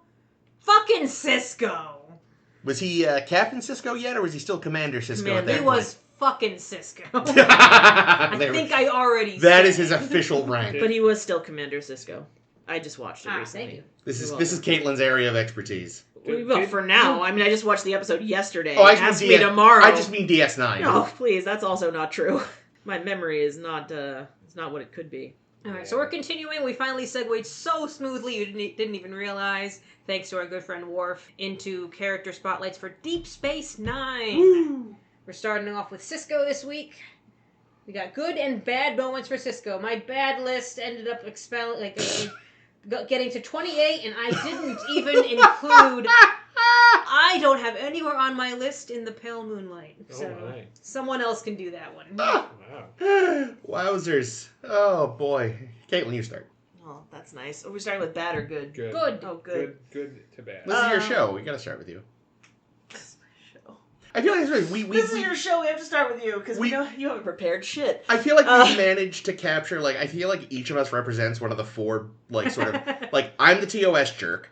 She's the DS9 person. Jake is TNG. You're Voyager. I'm the Voyager bitch. I also love Voyager a lot, though. Voyager is my second favorite. We all like all of them, but I feel like... No, we don't all like all of them. I feel like we all... No. Up until this point... Just saying, don't put words in my mouth. We all hate TAS. TAS... Yeah. Anyway, things that are good. Sort of just a general broad thing is that, and I said this before when we were watching Deep Space Nine, I love the relationship between Ben and Jake Sisko. Okay, I'm not taking general broad things because I can't find a screen grab of that. Oh, one of the 8,000 screen grabs of them hugging. Just take something from Explorers. Well, is that the one where they all go to the Gamma Quadrant together to do a field? No, that's the one where that's Explorers is the one where they do that one. Pull something from that one. I feel like there's some good moments there. From Jem'Hadar or from either one. I did just Google Sisko hugging Jake, and there are a lot of options. That's one. That's a whole thing. I'll find a specific moment for you. Thank you, Ames. I'll find a specific moment for you. I'll believe it when I see it. Well, finish this thought first. I don't have any. Hey. Other times when Sisko was good. Actually, speaking of that episode that I was just talking about, the Jem'Hadar. And again, this is more general, but we're going to include the episode, the Jem'Hadar, is Sisko's... He really works to overcome his prejudices about the Ferengis. I did like that. And another specific piece is that he later, of course, will write a commendation letter or whatever for Nog to be the Ferengi in Starfleet. That's good. Those are good things. Yeah, that's in Heart of Stone. That's way up here on my list. He declines the bribe that Nog tries to give him to get the letter, too. That's a good thing, too. Yeah. Kinda. I don't know. Yeah, integrity, I guess. Yeah. It's another good one. You just gave me 3. Oh, did I? Oh, good. I'm done. Thank God. If you have more, let me know. I'm sure I do. But, I can go. So I'm going to say, I think that probably... one of the best things he did was stopping the Federation coup d'etat in Paradise Lost. Ooh, that is good. I didn't think of that one. You didn't think of that one? No. Oh my god. That was I wanted the coup to happen. That was one of the first ones that came to mind. Because it's an instance where, he does the right thing, even when it's inconvenient and against adversity. All right, we're going to go with... Okay, so this is an interesting one I thought of. That I'm not sure if it's probably a bad thing. So many of the things that made my list are things Sisko goes nuts and does X. Oh my In this one, it's going to be God. Sisko goes nuts and prevents Bajor from joining the Federation in Rapture. Good. When I do love the Bajor not being in the Federation. Yeah, well, because again, Bajor would have been terrible to be in the Federation, especially at that time. So, really, the visions that drove him to oppose that were on the level. This is another one that I think could go either way because it was really stupid. How does he go nuts this time? He doesn't go nuts. Damn it! But he does. It's a foolhardy mission that works out. And this is when he uncovered that Martok had been replaced by a changeling. Oh. Like that was Odo. Well, he led the mission. Oh, fine. Like Odo technically figured it out, but I'm speaking more about. He looked great as a Klingon, is what you're saying. Going on the mission to and like dragging human Odo, who had a death wish with him, and Miles O'Brien, who couldn't pretend to be a Klingon if his potato head depended on it, and Worf, who was there and who knows these people intimately. Right, and it was only barely made up differently. Yeah. This was Apocalypse Rising, you said? That was Apocalypse Rising. Great. Yeah, so... You guys are picking tons of ones I haven't even thought of so far. Oh my god. And I have an honorable mention, but I'll save it. Ooh, sneaky. How about you, Chris? Number 3. Telling Odo not to try very hard when pursuing O'Brien and Tosk. That's a good one. That is a good one. Number 2, tangentially related, similar to Jake's, keeping Bajor out of the Federation, but specifically as relates to the fact that I feel like the Federation wanted Bajor in because that is what they do. They are like the Federation, and they're like, of course you'll join us. Also, sorry. That's what they tasked Sisko with doing. Yes, but their whole thing, like, I feel like their interest in Bajor was just, like, mechanical and automatic. And there's something vaguely paternalistic about their attitude towards Bajor. Like, it feels like a belated, like, ooh, we kind of fucked up with the whole, everything we did with the Cardassians. Sorry, how about joining our special space club? Mm-hmm. And I think, like, Sisko, yes, admittedly he was going a little nuts in that episode, but overall I still think a lot of other people in the Federation didn't really sit down and try to understand or appreciate the complexities of Bajoran culture. And he did. And I'd like to think that even if he hadn't gone space crazy, he still might have been like, this is a really bad idea, guys. Mm-hmm. Like, I feel like he... What do the prophets have to say about this? I feel like he actually ultimately does end up caring a lot about Bajor. Too much, one would say. In a way that no one else really in the Federation who isn't Bajoran does. Well, he is of Bajor, you see. Exactly. So yes, his embrace of Bajoran culture as represented, admittedly, by space crazies and keeping them out of the Federation, because it's not it is not time, guys. And since I had a chance to Google a specific Jake and Sisko moment, Sisko being okay with Jake not wanting to be in Starfleet in Shadow Play. That is a great episode, and he's so nervous about it. And O'Brien, of all people, is like, oh, when I told my parents, of course they were furious. Oh no, wait, they were totally cool. My dad got over it eventually. Your dad will too. Hoity-toity-toity. No, it wasn't even eventually. It was right away. It was immediate. That's fine. Fuck, that's great. I mean, Starfleet has mostly brought me pain. It killed my wife. Well, and the other thing that's, like, nice, too, about that is that, you know, there's an episode, I don't even, maybe it's that episode, or an episode or two before that, where, like, Jake's like, I'm gonna study for my stupid Klingon opera, you know, final, whatever, shut up, Dad. And his dad's, and, you know, Ben's like, you don't know what you're gonna be when you grow up, son. And it's, like, kind of nice that... Oh, is that when Jake says, when is the last time you listened to Klingon opera? And he's like, shut up. When I was your age. Shut up. Just because you had to do it doesn't mean I have to do it. Yes, it does. The big, crazy Sisko face. God, I love him. I also have an honorable mention that I will save. Oh, well, let me give my 3, because my top 3 haven't been mentioned yet, which is shocking. Nice. Get it, Ames. I'm going to say first, let's go down here to number 3. A 3. Killing the fuck out of Costa-Mogen in What We Leave Behind. Oh, God. That was actually my honorable mention. That was your honorable mention? Because, God, what a great way to go, and good for him. Mm-hmm. It was, sure, the whole episode... I like how it's Costa-Mogen and not Dukat. Well, Dukat was already dead, I say. Mm. Dukat was killed by something Costa-Mogen. Yeah, it was killed in the fire cave, right? I think so. God, I fucking hate that too. It's like the last 10 minutes, they're like, oh no, we forgot about fucking Dukat! Do-do-do-do-do-do. Like, they play the, like, Charlie Brown Christmas music, do-do-do-do-do-do, and they, like, transport over there. If there's one thing I feel like has been the case with all the 90s series, because the original didn't get a proper finale, they never quite stick the landing. No one sticks the landing. You know? Enterprise really doesn't stick the fucking landing. I don't know. I think... I really like All Good Things is pretty well stuck. Oh, I feel like we were kind of critical of it at the time, though. Like, we definitely had some complaints. It was on my top 5 list of the whole series. You're gonna have complaints, but I don't know. I don't think it was. I think that's certainly the the best. Oh yeah, I mean of the three, it's definitely the most. But yeah, DS9 and Voyager at the very least both kind of chuffed it. Voyager not as badly, I think. Really, I think Voyager had the worst of the finales. When we're done watching all the series, we should talk about the best and worst finales. We should, yeah, that's going to happen. And actually, the worst is Enterprise. Well, I was going to say, we can do that after Enterprise, and then we can do it after New Trek, and then we can do it all together. Ooh, there we go. Yeah, anyway, sorry, Ames. I have two more! Yes. Oh, one is one that we've been talking about today, and that's when Sisko just strides into the Tribunal, and Tribunal doesn't say a fucking word and wins the case. Because he figured out the boon thing. Mm-hmm. And good for him on that. That was just such a power move, and I give him so much credit for it. And the other one is another Dukat moment, because I also have to squeeze in my love for Dukat in here. And that's that Sisko just plays Dukat so damn well in Waltz. He's like, you're going crazy. I'm going to use this.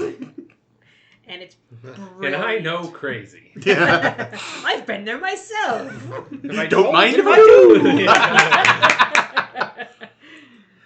My honorable mention, this might be more Avery Brooks than Ben Sisko. Smiley. Motherfucker loves a baby. Oh. Yes. Yes. Oh my god. He is always so happy to see a baby. Babies. It's so cute. I feel like that's Avery Brooks just letting a part of his personality into the character. I love it. Bottoms up. Oh boy. Well, can you think of any fucked up things Sisko? Nothing's coming to mind. No. Well, the war crime. That episode. Which one? You know that one. No, you have to specify because there's one more where than one. It's a fake. Oh, that one. The one that isn't on my list. Pale Moonlight. The one when it's a fake. Is it a war crime when it's a politician? Yes. I know, I'm just being me. Let's see, what else is bad? He forgot to take his fucking birth control, you yes. piece of shit. Thank you. I'm so angry fucking too. Dick. Oh, Takes sorry. two to tango. Sorry, Cass. Yes, and he's the one that fucked up. Wait, is it like... It is Do you need both? Explicit. Yes. They do say he forgot to take his. Yeah, I know he forgot to take his, but was she also on contraceptives? I assume. They don't specify, and therefore all we know is that it's his fault. So basically he pulled the thing where he switched out the condom for a candy bar wrapper, and she got pregnant. It's an Archer reference. It's an Archer reference. Jesus Christ. Archer the show, not Archer the captain. What kind of candy bar? I think it's a Snickers, isn't it? Oh, come on. At least go Clark bar. Wait, I know. I don't think it was on purpose. I think he genuinely just forgot. But fuck him. Oh yeah, no, he should have set a fucking alarm. Let me just. Julian was his alarm, and he reminded him. Here's the thing: even if he's the only one taking birth control, women are often the only one taking birth control, and guys aren't always like, well, we better use a condom to back up to be sure. And if the girl didn't take that shit for a week and gets knocked up, they're definitely gonna blame her. I mean, that's what's gonna happen. So I'm not saying. I'm just saying I require equality, and Ben fucked up. Also, it's the future. Everyone shares responsibility. Beam it out! Beam that Flush baby it into out. space. That's all I'm saying. Gosh, what else does Ben do If that's Sisko bad? didn't love babies so much... Oy. I gotta think about it for a second. I know there are a lot of things. I just can't. I'm having trouble thinking of any, and I know I should have prepared, and I've been watching the goddamn show. I have no excuse. I've been watching the show. But the problem is, Ben doesn't really get bad until the end. He starts getting worse. He starts, actually, no, here you go. I'll give you this one. Yeah, give it to me.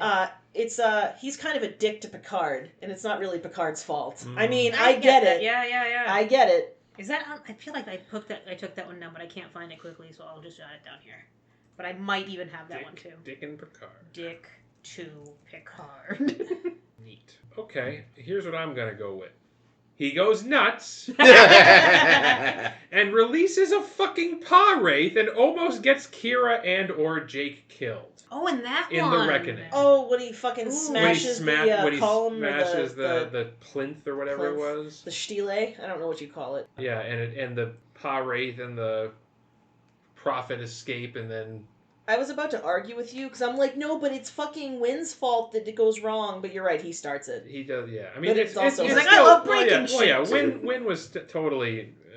God, I forgot how fucking just... rewatching the show, and again, granted this is the 8th time I've watched it, or 4th, but like she is so bad right from the fucking beginning. Oh yeah, she's the worst. So fucking bad. And as a side note, I finally got to my favorite Kai Wynn part, which is when she's like, "And my child, if you ever speak to me with such disrespect again, I'll make you regret it!" And Kira's like, "Holy shit." I love that scene. So there's that one. That's a good moment, Jake. Good job, Jake. So this one is, it's he goes fucking nuts. It's an overall thing, but I'm going to give a specific moment for screenshotting purposes. Thank you. So it's his obsession with catching Eddington. I thought you were going to say with Les Mis. And the specific moment is going to be when he poisons a fucking planet. Oh, that time. For the uniform. The really, really war crime. Yeah, that one. Nah. Because he's mad at Eddington. Well, we're all a little mad at it. Well, yeah, but... not me. Well... Eddington's such a punchable face. I'm mad at Eddington for the constant Les Mis references. Yes. I'm glad with Eddington as a person. Eddington, could you please lay off on the Les Mis references? All right, but can I have one day more? God damn it, Eddington! I wish we didn't have to keep going, because that would be just... We'd end it right there. And I think this one's not on the same level, but it made me think less of him. He kind of makes up for it at the end, but someone challenges him. He goes nuts. He forces all of his friends to play baseball, and then, and this is the bad part, he's a total dick to Rom. He is. Yeah. He's a total jerk to Rom. Okay, but to be fair, Rom is also completely terrible at baseball. Oh, he's really bad at baseball, but... There's a nice way to tell someone they're terrible I'm just saying, at this isn't fucking community theater. You don't have to let everybody fucking play. Wow. If you're not good, if you're no good, then you don't get to fucking be on the team. Tough titty. Sorry, but yeah, that does suck. Poor Rom. And he makes everybody on the team hate the whole thing. Oh, he also drags Cassidy in by her heels because he canceled her shipments for the week. Oh, that's right, yeah. Without asking her. Yeah. Well, he's always fucking with her schedule without checking. I mean, she was happy to participate until he was a dick to everybody, and then everyone's like, "Why the fuck are we helping with Sisko's fucking wank job with this Vulcan guy, and he's gonna treat everyone like shit? Fuck this! I don't want to play anymore." Yeah, no, he ruined baseball for everyone. Single-handedly. Well, I mean, didn't to be fair, didn't start off so great. No, that's a good list, Jake. It's a great list, Jake. I have another dishonorable mention, but I'll save it. How about you, Chris? I see you scrolling. So, sort of related. Doesn't he I couldn't find it, but does he use kind of related to the using his position to get her shipments shifted? Didn't he kind of get her sentence shortened? Well, he got her arrested in the first place. Yeah. Which is another whole fucking thing. Yeah. Well, he tried not to get her arrested. He abused his power into the cause. Is that what we're talking about? Yeah. Yeah, he abused his power into the cause so Cassidy wouldn't get arrested until they had proof. Yeah. Right. So, yeah. He went out of his way to prevent her. Did he ever apologize to her for that? Yeah. Well, the thing is, when she got back from being in prison, he was nuts in Rapture. Or was it Rapture or a different one? It was with the mining area. Oh yeah, that was Rapture. That was Rapture? Okay. That's the one where they discover. Oh, is that where Ezri Dax is there and he throws a ball in the desert or some shit? No. Finds the obelisk painting and figures it out. Yeah, and then he's hanging out in the holodeck. Yeah, that's right. Yeah, that whole thing right there, that moment in their relationship, I feel like he. Yeah. Well, here's the thing. He does a lot of shit that's not cool. But the thing is, she knew that he had to do it. I know, but he gave her every opportunity to not do it. The thing that pisses me off about it is that his old buddy. What was his buddy's name? Oh yeah, Captain what's his dick that we never see again. The guy from the Maquis. Cal. Yes. I just watched that episode also, but I couldn't remember his name. Well, I'm reading the Sisko book, and he's come up with a so good. So Cal, he lets go. Yeah, that's true. He tells Cassidy, "You're going to jail." He tells Cal, well, and go get him, Tiger. Run, Cal. Don't come home. Well, plus, any Starfleet captain, how many huge breaks has he given his crew? Worf joined terrorists. Worf murdered the Klingon High Commander. Well, that's part of their. He took his badge right off. of success. He took his badge off. That's fine. I was saying, he gives breaks to all these people, but not Cassidy. It's like how Worf thinks. He must. That's how Worf thinks. He missed. Eat any good books lately? I like how in Worf's mind, taking off your badge just makes it so you're no longer a Starfleet member as long as it's not on. Because he does it when he goes to murder Dura. You should see what he does in the shower. He does it when he Oh murders my God. No, actually, he's such a prude about so many things that he actually wears it in the shower. Nothing bad happens in the shower with him. Oh, I did have being addicted. No, he just likes to wank while he has his badge on Worf's, still. like, 5th court-martial, like, they were finally like, listen, you know you're still a Starfleet officer even if you're not technically wearing the badge. Wait, really? It's a pretty good Michael Jordan impression, it's in the handbook. What did you do with the handbook? I ate it. It was good. Good book. Nice house. So yeah, everything with Cassidy when she was smuggling. Cassidy's a fucking catch, man. He is very lucky she forgave him. Just for him to fucking knock her up. Yeah, and now she's raising that child on her own. Single mother. Thanks a lot, Ben, you douche. His admittedly Starfleet approved Ferengi racism in the first season. Like, I get it. Yeah. Like, where's your Noggin? Yes, he has actively broken rules, but like some of it though was clearly just like it took a while for Jake to make his father see the light. Doesn't he use the fact that Nog has been arrested? Well, it was Rom who in Emissary he uses. Doesn't he like? Rom gets arrested. Nog gets arrested. I thought Rom got arrested. We don't technically see Rom in the. Okay. Then it must have been. That's right. Then maybe it was Nog. Then. Yeah, it wasn't. Yeah. Anyway, he uses that. Yeah, that's right. To extort Quark to stay around. Yes, that is true. Yeah. But yes. But a Ferengi probably respects that kind of tactic. Yeah. You know? Yeah, you're right. Yeah, we never. Yeah, he shows up later. He shows up much later. But not much later. And yes, like Jake, I have to agree with the obsession with Eddington, which leads to him destroying an ecosystem. And letting lame-as references happen. Psst. Well, believe me, if he'd had his way, he'd have murdered Eddington much, much sooner, and they would have... Sad face. Let me preface my list with this quote from Sisko in Tears of the Prophets.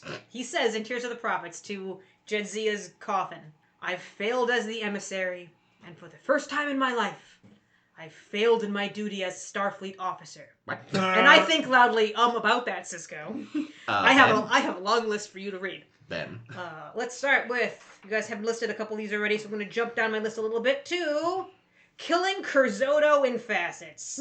He killed Curzotto? Yes, he forced Curzon out of Odo, so there was no more Curzotto. Well, but he wasn't supposed to stay there anyway. Yeah. It was always meant to be temporary. So you're this is like a Tuvixing. Yes. You're looking at it as a Tuvix. We've discussed this when we discussed Tuvix. Yeah. That it's the same fucking thing. I don't know. All right. Well, I got spares too. If you don't like that. No. I'm not saying I dislike it. I just don't know if I agree with it. But that doesn't mean I dislike it. Please don't put words in my mouth. Oh. That actually reminds me. I don't know if you guys saw this, but very recently, someone sat down with the guy that played Tuvix, and he said Tuvix had to die. Oh, well, that's why that guy's an actor and not a writer. So who fucking even asked him?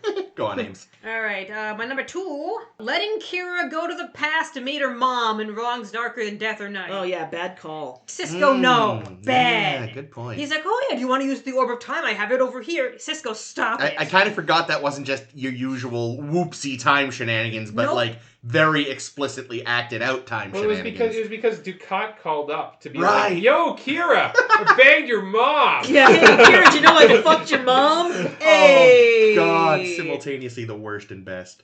Ducat, just as a villain. He just felt it necessary to call up because there was no other reason for him to call. No, that was literally it. Literally, he called to taunt Kira about banging your mom. I'm bored. I wanted to let you know that wasn't it like her mother's either the anniversary of her mother's death or her mother's birthday? Oh yeah, didn't he like send her flowers? Yeah, there was like these were your mom's favorites. And he also included a picture of him in sexy lingerie of some kind. Like, your mom liked this, too. It's like some kind of weird Cardassian G-string.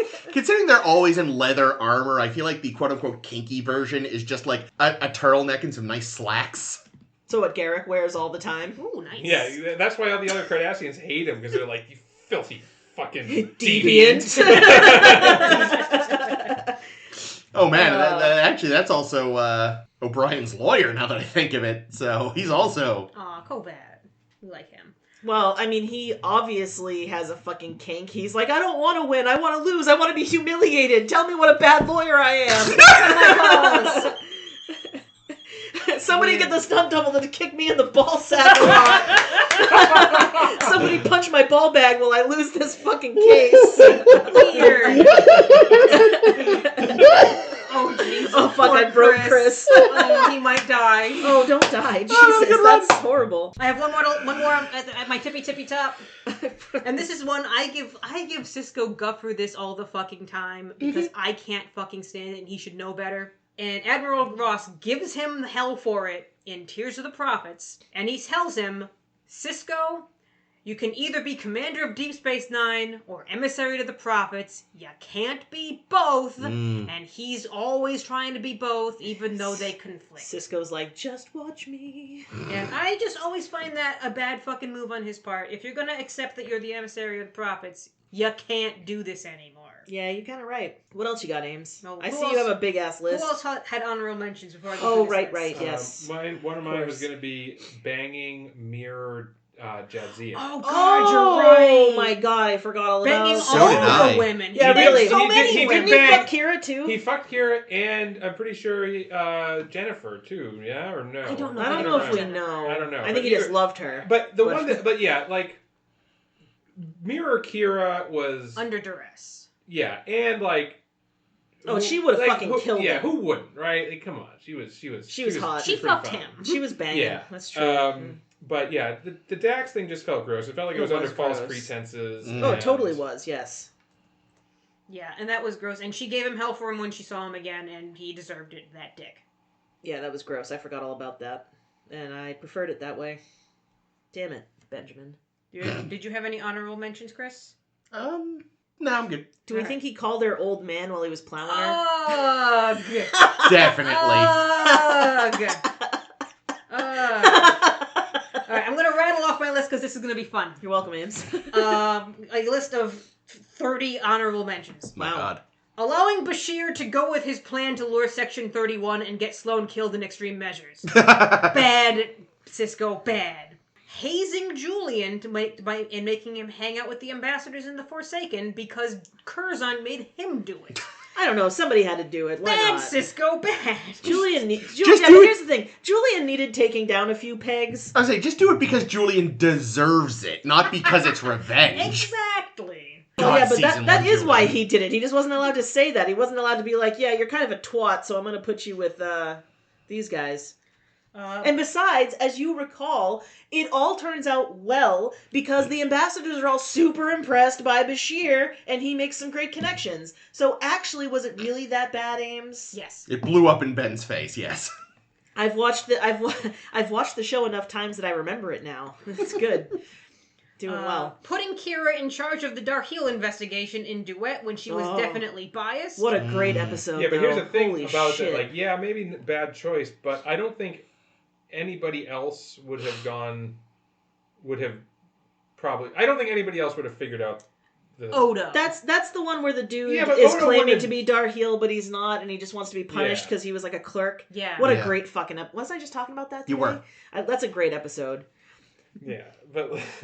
But she should not have been the one in yeah, charge. no. Well, yeah, she you know was, what else she she was way should've- too close to it. No, again, it worked out, but that wasn't his plan. And here's the thing, this wasn't a Ben problem, it was just a problem. But imagine putting her in charge of finding out what the fucking Vedic Burial connection was to that random massacre. Oh, God. True. And it's fucking Wynn. She's like, oh, yes, my child, you will be involved. Hand me your lover on a silver platter.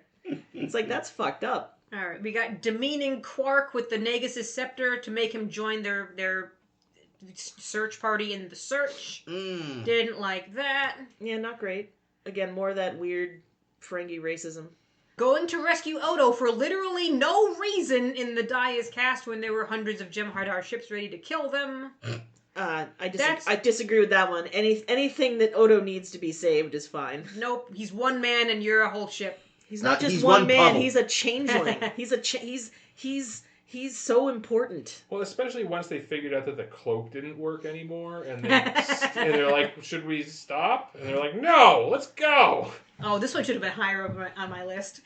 deciding to just fly the Defiant headlong into the wormhole and have the Prophets do a Deus Ex Machina in whatever episode that when they was. stopped the invasion fleet. Yeah, when they decided to send an invasion fleet into the Netherlands. Like, you did not know that was going to happen, Sisko. You're a madman. He is crazy. Yeah, he figured, that was a Hail Mary, right? Like, as we go through this list, I'm starting to realize that's a lot of his plan.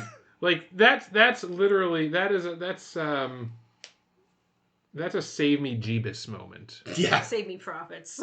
But yeah, like, I think, we joke about, Janeway's thing was blow up the ship. Sisko's was, let's see what happens! Prophets take the wheel. Yeah. Sisko's was ramming speed.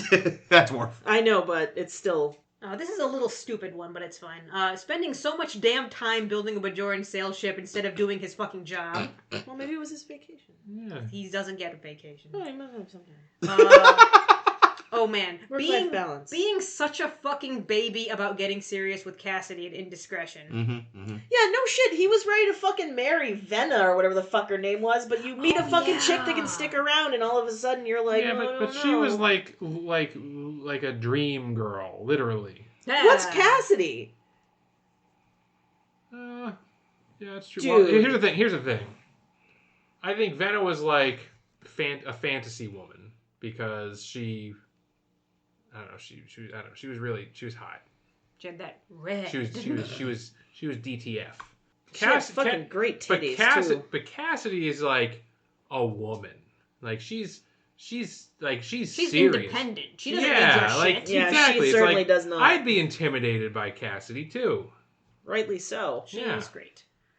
Speaking of the women in Sisko's life, leaving Jake alone with Mirror Jennifer in Shattered Mirror. Yeah, dude, what the fuck? He was like, "You're my mommy now," and I was like, "Jake, stop it."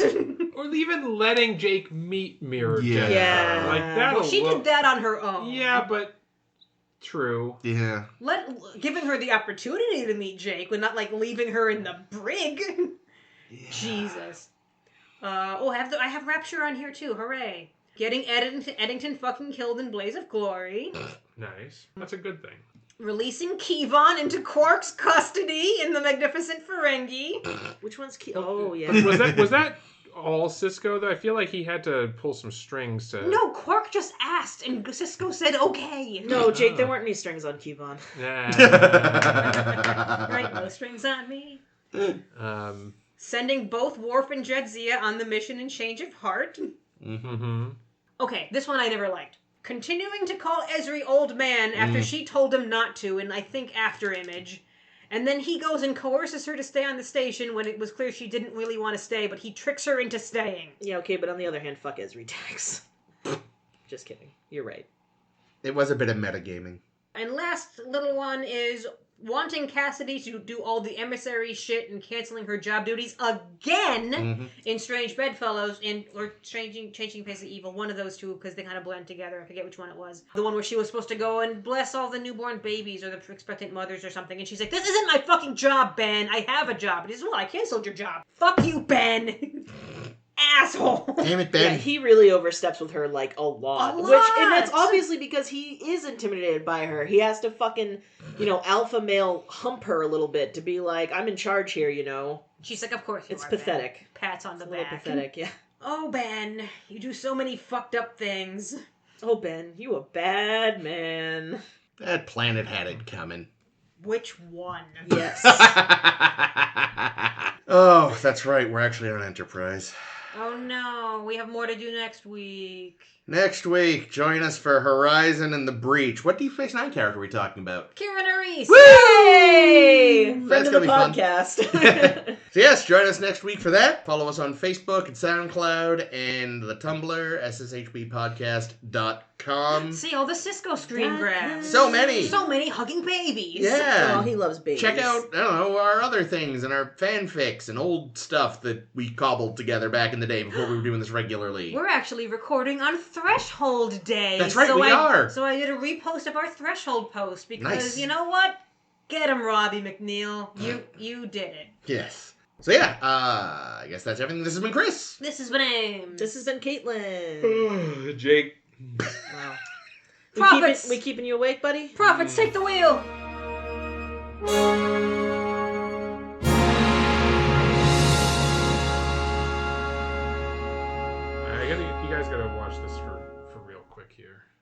Oh, I thought you were about to be like, you guys got to get out of here. That's what I for sure thought you were going to say. Okay. Oh, are we going to kick the balls? Kick them. Let's see how this goes. She attacks. Yep. Up. She punch. Oh, wow. That's a really good punch. Yeah. Definitely not John Billingsley. All right. Ball bag. Oh, yeah. Wow. Here comes again. Oh, yeah, no, he's just... Jesus. Holy shit. Right in the sack. She is The going next time he appears on screen, he's like, how's everybody feeling? Well... I'm experiencing some mild discomfort.